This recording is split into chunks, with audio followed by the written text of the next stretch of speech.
Desde Adão até hoje, o homem tem tentado criar seu próprio substituto.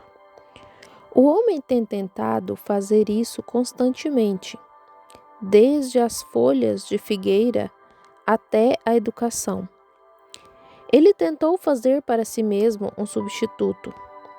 Adão expressou o que havia no homem, quando tentou fazer seu próprio caminho de volta com folhas de figueira.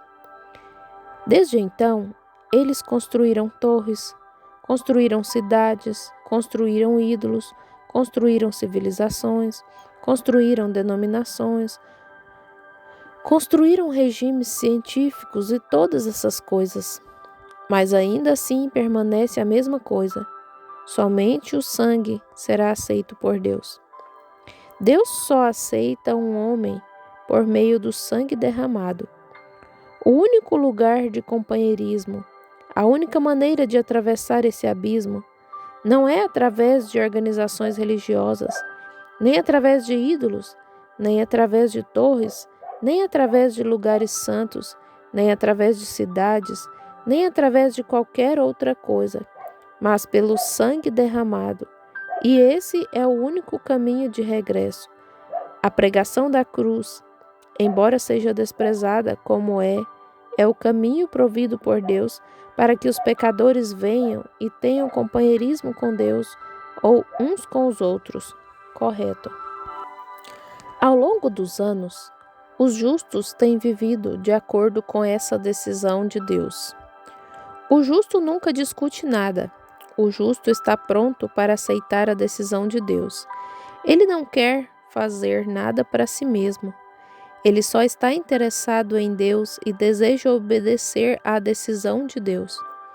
E os justos vivem por ela, sempre viveram, pois é assim que os justos devem viver. Tentar fazer qualquer coisa com ela, injetar qualquer coisa nela, seria injustiça, porque seria contrário ao programa que Deus estabeleceu para o nosso companheirismo. É através do sangue derramado. Jó, o patriarca, como Jó, creio que o livro de Jó foi escrito antes de Moisés escrever Gênesis. É o que eu entendo. É o livro mais antigo da Bíblia. Quando Jó aceitou o sangue, e embora seus vizinhos e os membros de sua igreja tentassem condená-lo e dissessem que ele havia pecado secretamente, Jó sabia que estava firme, porque havia feito o que o Jeová exigia que se fizesse.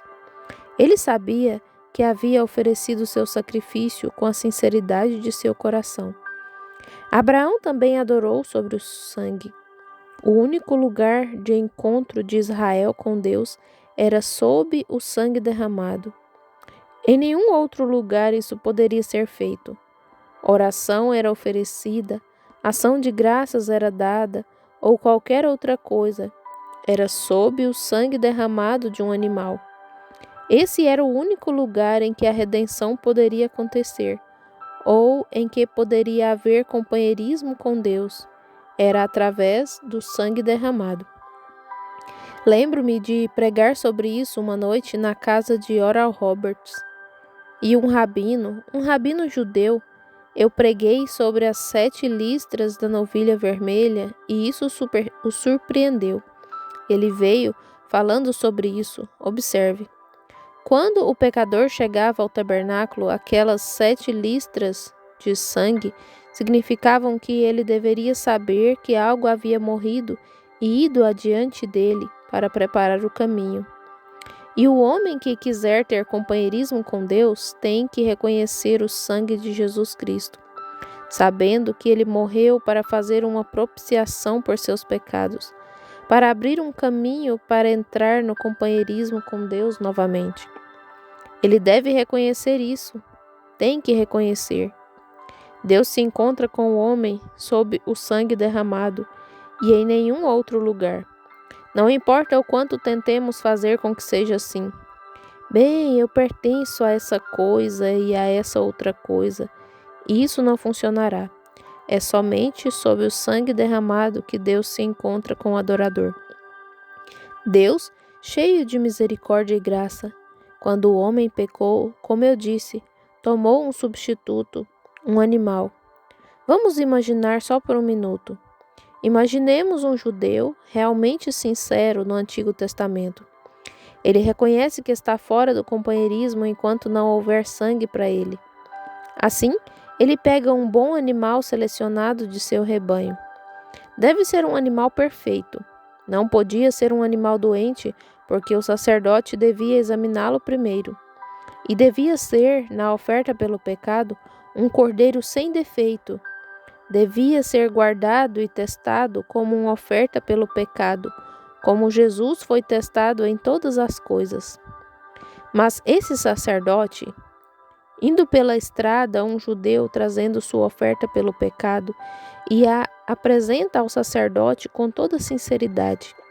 Ele reconhece que pecou e sabe que está errado. Ele pega esse animal e o apresenta ao sacerdote. Então, ao fazer isso, ele impõe suas mãos sobre o sacrifício. O que ele está fazendo? Ele está se conectando com seu sacrifício. Entende o que quero dizer?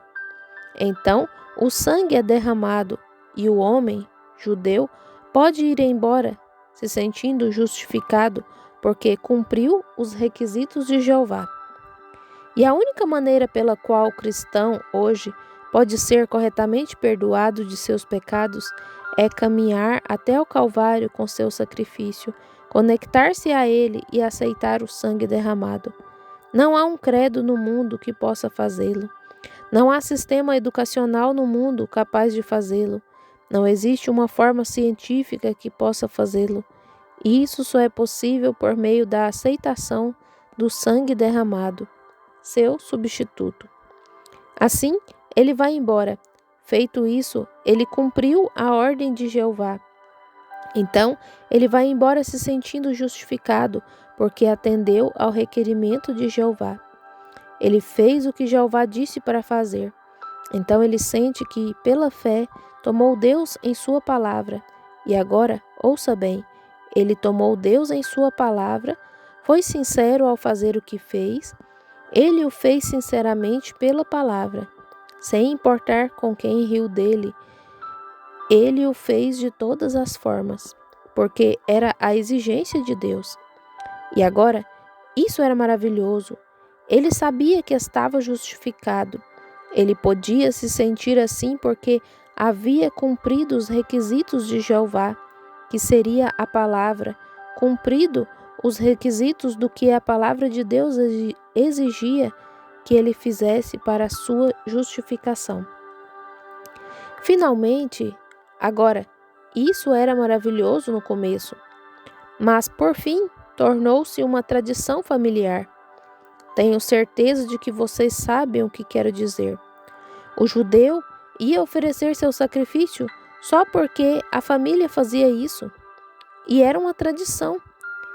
E quando ele se aproximava, dizia: "Um momento, creio que pequei, eu percebo, isso é certo.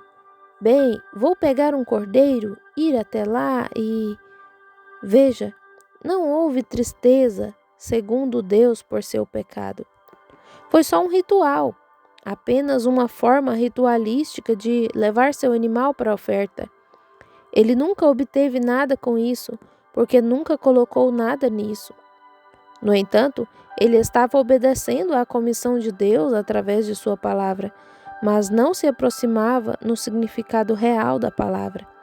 Ele a estava obedecendo fundamentalmente.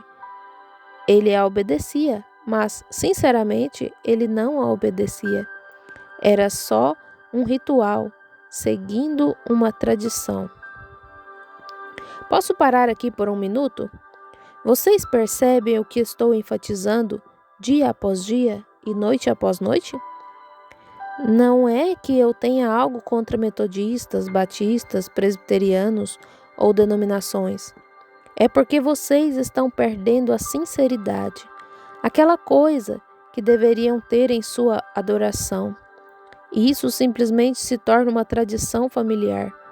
Quando vamos à igreja e nos é perguntado: "Você crê que nasceu de novo?", Sim, claro. Sim. Você crê no sangue do... Oh, claro, claro, claro. Eu aceitei. Vê? Não há nada de sincero nisso. Quando ele vai apresentar sua oferta pelo pecado e toma a comunhão, ele simplesmente a toma de qualquer maneira. Quer esteja fumando, bebendo, saindo com a esposa de outro, ou mulheres agindo de qualquer maneira, eles vão tomar a comunhão. Quando você percebe que a Bíblia diz: se alguém comer dessa carne e beber deste sangue indignamente, é culpado do corpo e do sangue do Senhor.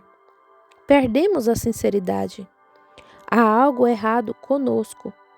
Nossa festa solene não é mais como era antes.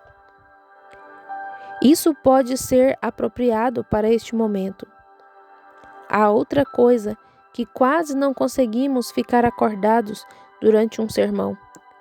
Não é assim aqui, mas em muitos lugares, alguém está sempre me puxando pelo paletó. Ei, ei, ei, temos que fazer isso e aquilo. O que é mais importante do que a pregação da palavra de Deus? Era isso que eu pensava. Nas reuniões de rua que costumavam ser realizadas, o pregador à moda antiga ficava ali e pregava até que o sangue e os suores corressem até seus sapatos. Hoje em dia, em uma reunião de rua, há muitos cânticos, muitas outras coisas. E, irmão, alguém tenta liderar a oração e ora pelo presidente e por todo mundo, e faz isso por cerca de 1 hora. E as pessoas já foram embora. A palavra é o principal, a palavra, mas perdemos o interesse.